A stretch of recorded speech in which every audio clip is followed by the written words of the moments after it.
Good evening, you guys. This is Youth Ministry Made Easy. The local youth director is what we've kind of entitled it.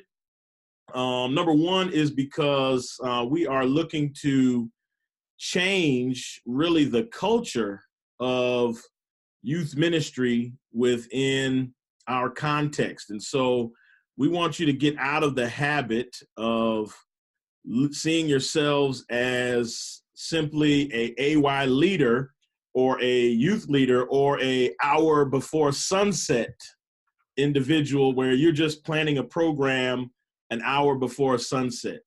The Adventist Youth Ministries leader is so much more than that. And a great place to begin, you guys, a great place to begin is obviously our church manual. So if you're in this position for the very first time, check out our church manual. I'm sure there's one somewhere in your church. You can ask your pastor or an elder if they can have one, but just check it out. Check out the job description, the criteria, and how things are set up. And we'll kind of touch on a few things from the manual tonight. But I want you to get you in your mind, get you in your head thinking about you are the local church youth director. I'm the conference youth director.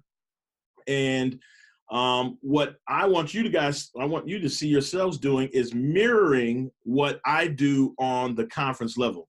So that's what this training is really all about, to help you kind of shape your ministry there at the local level, similarly to how we're shaped at the conference level, even at the union level, the division level, and therefore the GC level. All right, so we're going to go on to the next slide. The vision for our youth ministry here in the Lake Region Conference is every young person saved, every young person engaged. That's our vision. That's what we want to see happen. We want every young person, youth, young adult, children, we want to see everybody saved, but every young person under our care, we want to see them saved. And we want to see them engaged. So not just, they accept Jesus as their personal savior and then they don't do anything. No, we want them to be active. We want them to be involved. We want them to be connected. So every young person saved, every young person engaged. Our motivational text, man, that keeps us going is simply found in Romans 8:31. What shall we say to these things? Of God before us, who can be against us? So what do you think? With God, how can we lose? And we recognize that, some of you guys are doing this for the very first time. Some of you guys, you're in your second year of third year. You may have been doing this for a long time. There is a high rate of burnout within youth ministry. And we just want to give you some encouragement that God is indeed on your side. Yes, part of our vision, I'm answering some of the questions based on Instagram and Facebook Live. Yes, part of our vision is every young person saved, man, non-SDA, whatever they are. We just want to see young people saved to the kingdom of God. All right. So who are you? Who are you? You are the local Adventist Youth Ministries director. All right, so you need to begin to conceptualize that. See yourself as the director of the youth program at your local church. All right, so what are some things that you're going to do? You're going to chair the local council or committee. You're going to mentor young people. You're going to coordinate the entire church youth program. You're going to plot the calendar of events. You're going to oversee the youth ministry auxiliaries, which pathfinders, adventurers. Maybe your conference like ours has a sports league. Ours is called the CFL. You oversee all of those things, all of those entities. Youth Sabbath School. You oversee Youth Sabbath School as well. That is a part of your description as well. So one of the things that and there's some boards, you guys. There's some the departments that you guys serve on. You're a member of the local church board. You're also a member of your federation general committee. and you're a member of the conference advisory board or the conference council, which meets every year in September. So those are the things that you're automatically a part of, you're automatically assigned to as you take on this, this ministry position. All right. So we're going to head to the next slide here. And I'm kind of doing some things on my computer at the very same time. All right, so the Adventist Youth Society, which has been changed to the Adventist Youth Ministries, you're responsible for helping and assisting the spiritual, mental, physical development, the Christian social action, the interaction, active witnessing, the soul winning plans of your local church. And it's your responsibility to make sure that your young people get involved in as much as they possibly can at the local church level. And that's found in your church manual, guys. It's right there in your church manual. So we're not making this up. We're not adding stuff that's not there. This is what's found in the church manual. And I felt it to be beneficial as we get going. I just want to share this with you. If you did not know, Lake Region is broke up into 5 areas, guys. It's broken up into 5 areas.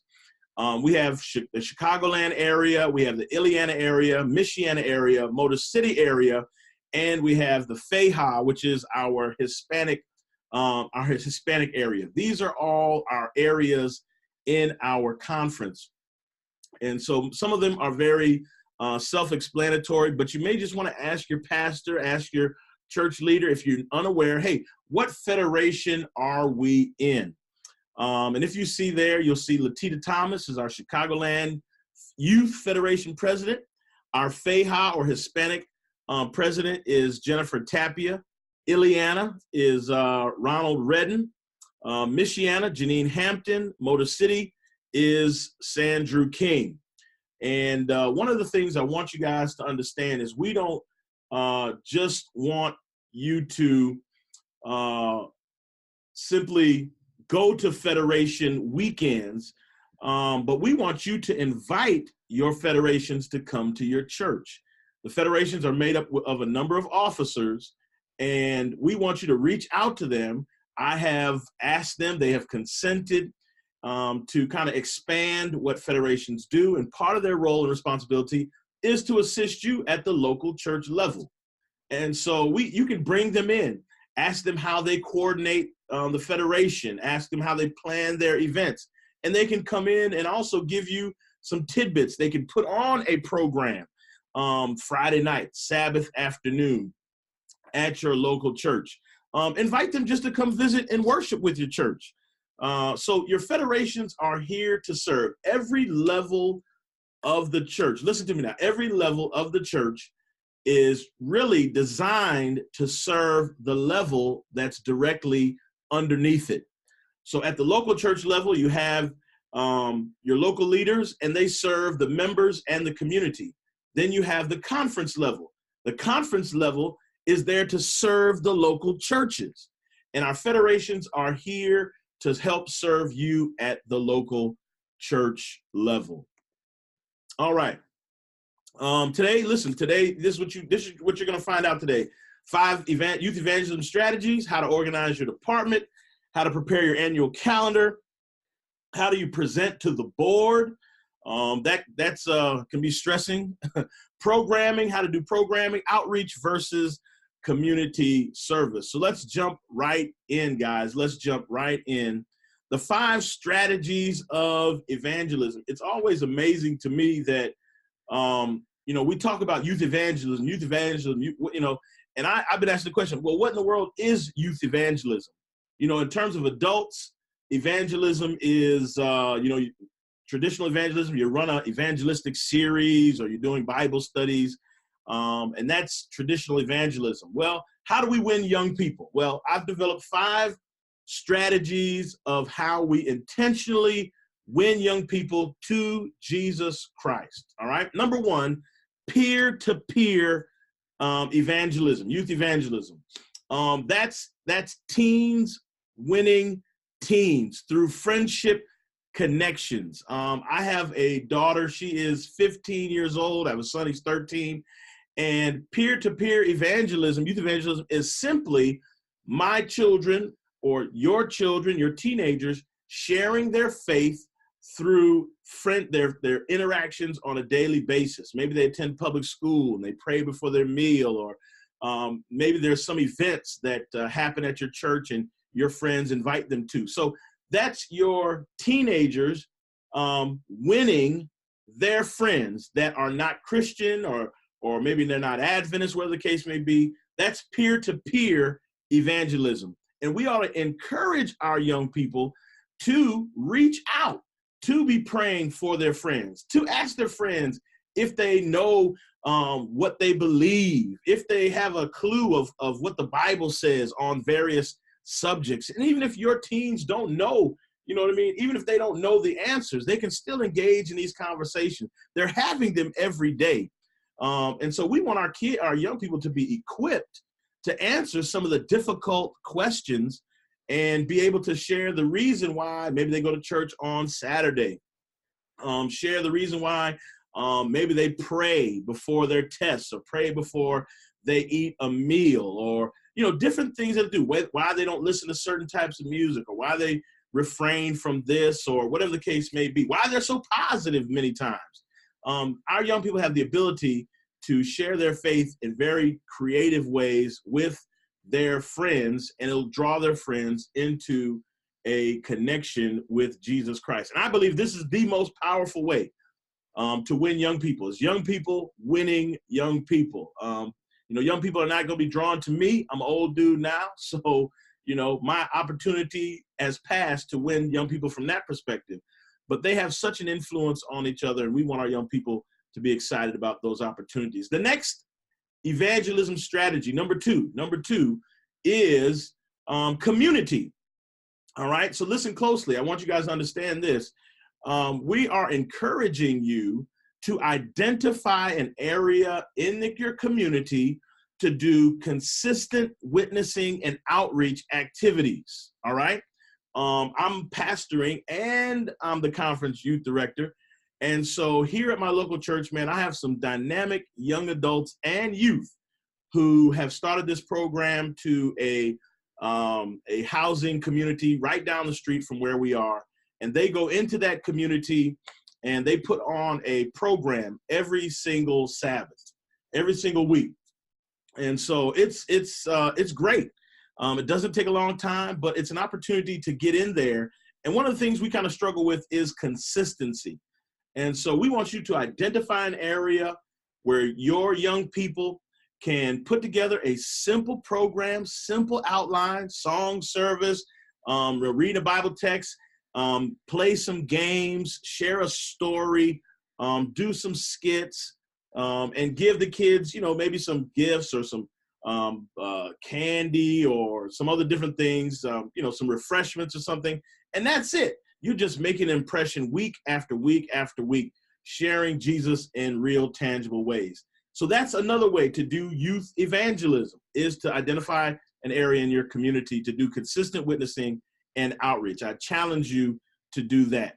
The third area is kind of event or attractional type of evangelism. And so that's your federations, your youth rallies, your youth days at church.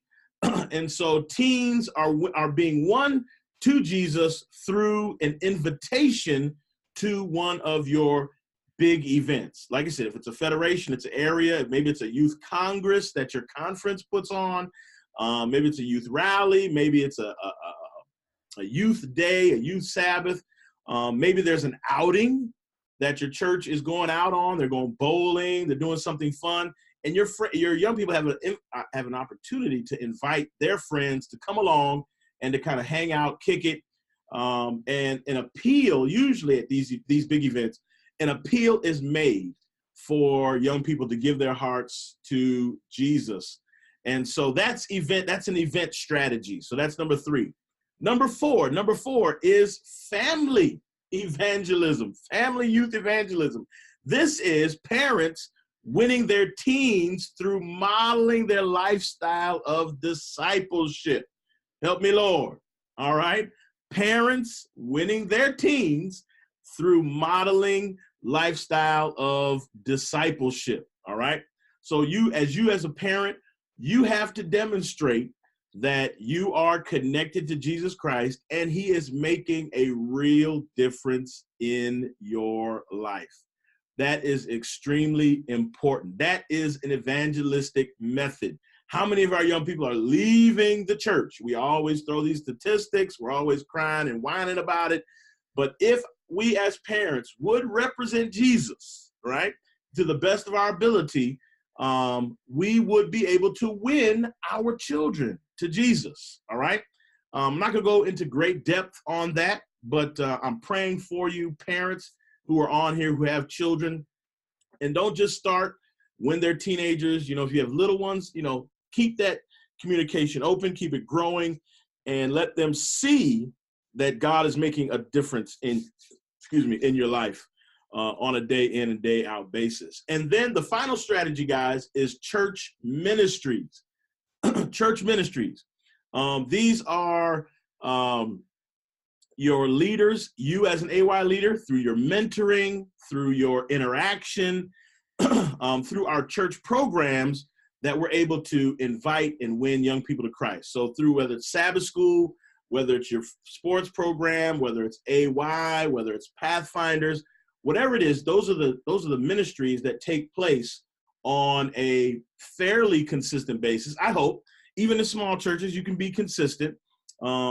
But those are those ministries that already exist. They already set up in the church.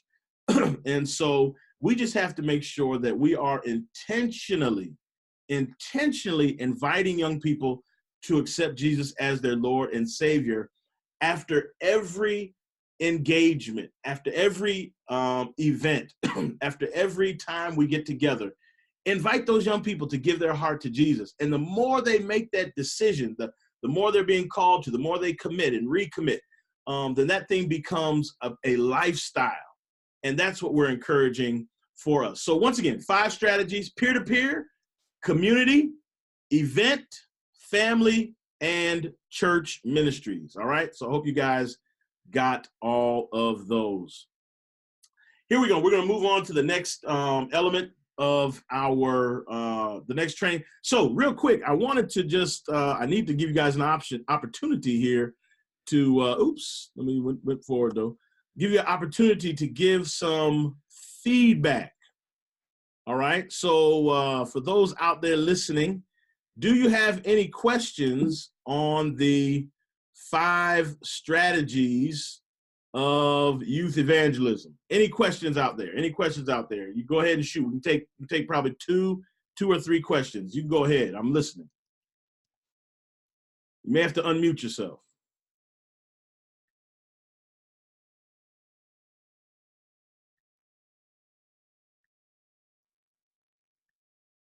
All right. I don't hear anybody, so we're going to keep on moving, y'all. We're going to keep it moving. If I don't see you, it's because I have my screen is doing about 5 different things. All right. How to build. Here we go, y'all. How to build your department, how to organize your department, how to build your team. All right. Your team members, y'all, your team members. Many times you get in this ministry and you're wondering, man, how do I build a team? How do I get volunteers? How do I have people work with me? All right. And many times we've kind of gone about it just from a way of just, whoever we're cool with in the church, that's who hey, can you mind helping me? Or maybe a parent of a teenager. Hey, do you mind being part of my team? Nothing's wrong with that. I'm not knocking that. But there are some individuals that should be a part of your team or your council. And you want to make sure that you have clearly defined roles for people on your team. You don't want just people coming to your meetings, just sitting there. They have nothing to do. And so many times they can become a distraction or even a hindrance to what's going on, what you're trying to get accomplished. So your team members consist of, here are the roles for your team, your council. The roles are here. Chairperson, that would be you, the Adventist Youth Ministry leader, the local youth director. You have a secretary, somebody to take minutes. of the decisions and the discussion that is taking place.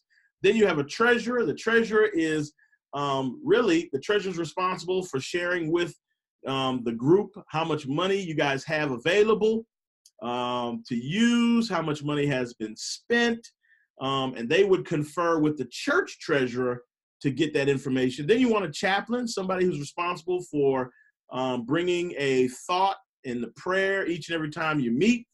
And then there's some assistants, and I encourage that you have 2 to 3 young people on your committee, and they can fill any one of these slots, any one of these positions. They can be a part, they can man those positions, they can be a part of those positions, or they can be assistants to those positions, and that provides an element of training for that young person. So you have your chairperson, your secretary, treasurer, chaplain, and assistants. In your church manual, it talks about a sponsor. And a sponsor is many times an older person. They've got wisdom. They may have served in this capacity before. But your church sponsor is an individual that's an advocate for the youth in your church. And many times, we pay the youth, the young people, lip service in the church. Oh, we love the youth. We love the youth. But we never make some tangible investment into the young people of our church. So you want a sponsor to be potentially an elder or even the pastor. Maybe your pastor wants to be a part of your committee, no matter what their age is. You want them to be a part of your committee. So that's a council. That's your team. Those are the roles. And I'll tell you in a few minutes how we kind of organize a meeting. The broader council, the broader youth ministry council, includes club ministries, which is adventurers, pathfinders, and master guide, and personal ministries. If your church has a personal ministries leader, they would be on that council. There's a difference between the council and the committee. Your council is just a broader group where you bring in quarterly, and your youth Sabbath school leader.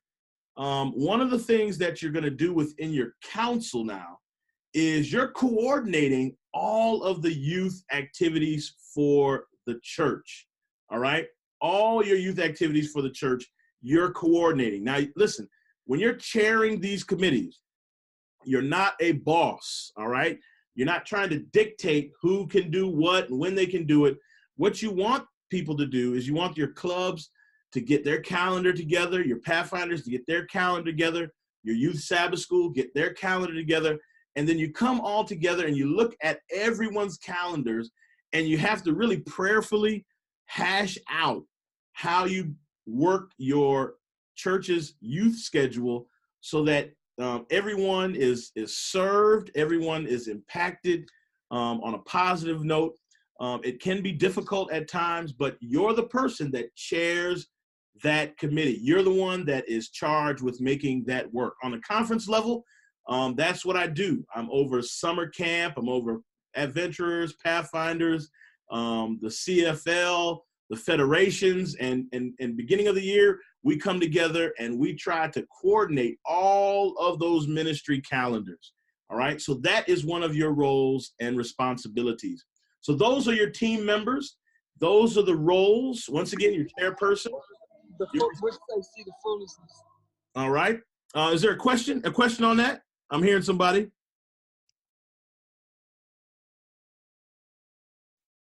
All right. Well, you went back mute, so that's what's up. So once again, chairperson, you're the one who kind of organizes. You'll set the agenda, and I'll share with you how to do an agenda in about 2 seconds.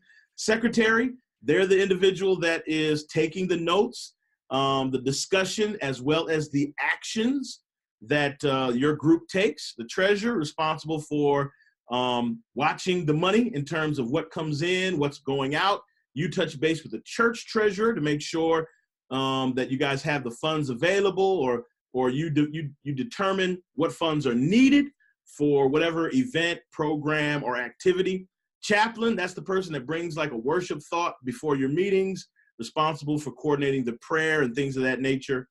Then you have some assistants, which can be young people. They can be assisting in any one of these different roles there You have your sponsor, which can be your elder or a pastor or an older member, somebody who has some seasoned understanding of how the church works and is an advocate for the young people. And then you have a larger group, which includes adventurous pathfinders, maybe even sports program, the team, if they have a basketball team, volleyball team, personal ministries, and youth Sabbath school. All right.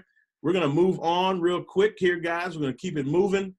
I'm just putting this slide here on the screen. This is all coming from your church manual.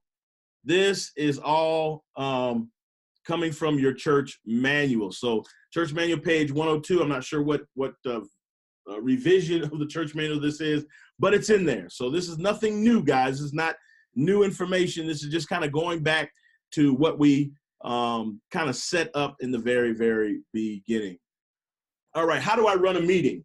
Some of you guys are very adept at running meetings. You do this maybe in your workplace or whatever the case may be. Others of you, you're clueless, man. They voted you in. You get along well with young people, but you're not, you don't know how to organize, how to put these things together. So here are the meetings. I would encourage that your meetings be monthly. Your meetings with your team, the team we just built, you want to have a monthly meeting with that team. I would encourage that meeting be no longer than 1 hour, 60 minutes or less. And I encourage it to be around food. It's easier to get buy-in when people have food around or there's something to eat.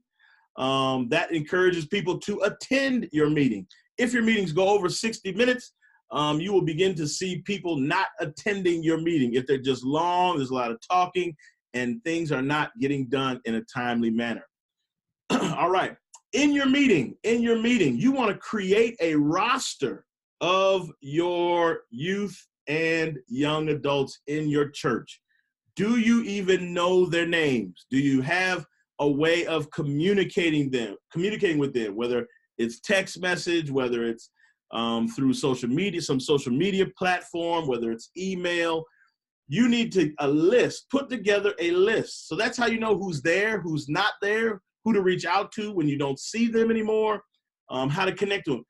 Listen, this is probably one of those single most important things you can do as a leader is have a roster of your young people, youth and young adults, with information on how you can get in contact with them. These are the individuals you are looking to serve, and it's their extended networks of friends that you are trying to reach, trying to minister to, trying to evangelize, trying to invite into a relationship with Jesus. All right, here we go. Here's how to create an agenda. First thing you want to do, you want to have prayer on your agenda. All right, maybe you want a short thought. Keep it short, keep it simple, 2 to 3 minutes at most. But pray over what it is you're about to do. Pray for God's guidance, His Holy Spirit, to give you ideas, fresh ideas, or to put new, kind of new seasoning in some old ideas. All right. Then you want to present the minutes. The secretary now will present to the group what was decided last time, what was discussed. If there's any decisions that were made, they would share the decisions that were made, and then they would share, hey, here's some things that we have yet to discuss. We want to make sure that, that we're going to continue to follow through with the things we need to. So those are the preparation of the minutes, all right? Then you want to talk about the finances. Just share very briefly. Here's our account. The treasurer gave me a printout. Here's how much money is in our ministry. So here's what's available. Here's what we can use. Then you want to begin to set some goals, all right? What do we want to accomplish as a youth ministry team this year?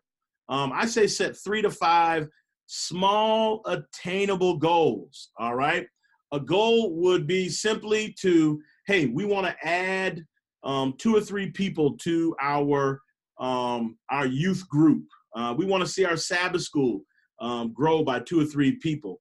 We want to get more young people to come to church, all right? We have about 25 coming now. We want to see if we can't be up to 30 by in 6 months, 30 young people coming.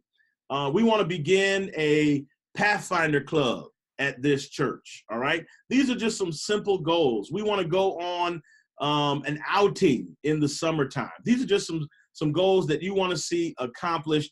And every time you accomplish a goal, you want to make sure that you celebrate a goal that you guys set out to accomplish.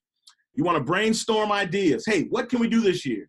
What can we do creatively? What is there already happening that we can be involved in, we can be engaged in, all right? So brainstorm with your group. Then you want ministry coordination. This is when you're getting calendars from the other sub-ministries, your adventurers, your pathfinders, your maybe basketball team, volleyball team. Maybe there's your church has some other dynamic ministries in the church. Maybe they have a sign ministry. Maybe there's some puppet ministry. But you want anything youth related. You want to know when it's happening, just so you're not bumping heads with utilizing the same young people and bumping heads. There's one thing you don't want, and that's having competing programs, obviously using the same ministry group. Then you want to set dates.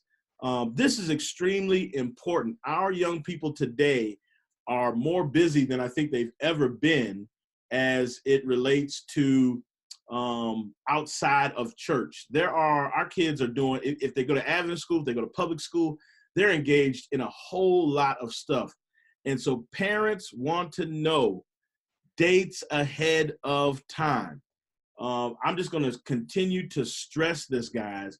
You need to get the year's calendar out as best as possible. This helps the church plan. It'll make your pastor happy. It'll make your parents happy.